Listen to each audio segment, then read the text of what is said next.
আজ তারিখ হচ্ছে 23 মার্চ 2024, সঙ্গে শনিবার। তো চলুন জেনে নিই আজকের খবর। গ্রেপ্তারে তীব্র প্রতিবাদ, কেজরির পাশে মমতা, কমিশনে ইন্ডিয়া জোট। গ্রেপ্তার হওয়া অরবিন্দ কেজরিওয়ালের পাশে দাঁড়ালেন মমতা বন্দ্যোপাধ্যায়। জনগণের ভোটে নির্বাচিত মুখ্যমন্ত্রীদের বিরুদ্ধে খড়গহস্ত হয়ে উঠেছে কেন্দ্রীয় তদন্তকারী সংস্থাগুলো। এক্সেন্ডেলের এই কথা লিখেছেন তিনি। আরও জানিয়েছেন, কেজরিওয়ালের স্ত্রী সুনিতার সঙ্গে কথাও হয়েছে তার।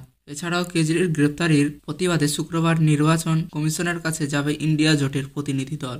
সেই দলে রয়েছে তৃণমূলের দুজন। বৃহস্পতিবার রাতে গ্রেপ্তার হন কেজরি। পরের দিনই এক্সেন্ডেলের দীর্ঘ টুইট করে গ্রেপ্তারির বিরোধিতা করেন তৃণমূল সুপ্রিমো। তার কথায়, জনতার ভোটে নির্বাচিত বিরোধী দলের মুখ্যমন্ত্রীদের নিশানা করা হচ্ছে। তারা গ্রেপ্তার হচ্ছেন, কিন্তু যাদের বিরুদ্ধে ইডি, সিবিআইয়ের অভিযোগ রয়েছে তারা বিজেপিতে গিয়ে দিব্যি নিজেদের কাজ চালিয়ে যাচ্ছেন। এটা গণতন্ত্রের উপর বিরাট আঘাত। জনতার ভোটে নির্বাচিত দিল্লির মুখ্যমন্ত্রী গ্রেপ্তারিতে আমি তীব্র প্রতিবাদ জানাই।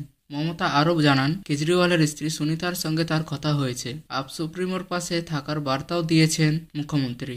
সেই সঙ্গে জানিয়েছেন, কেজরির গ্রেপ্তারের বিরোধিতা করে একজোট হয়ে প্রতিবাদ করবে ইন্ডিয়া জোট। শুক্রবার নির্বাচন কমিশনে যাবে ইন্ডিয়া জোটের প্রতিনিধি দল। আদর্শ আচরণবিধি কার্যকর হওয়ার পরে ইচ্ছাকৃতভাবে নিশানা করা হচ্ছে বিরোধীদের। তার তীব্র প্রতিবাদ করবে ইন্ডিয়া জোট। প্রতিনিধি দলে রয়েছে তৃণমূলের 2 সদস্য। রাজ্যসভার 2 সাংসদ ডেরেক ও ব্রায়েন এবং নাদিমুল হক থাকবেন প্রতিনিধি দলে।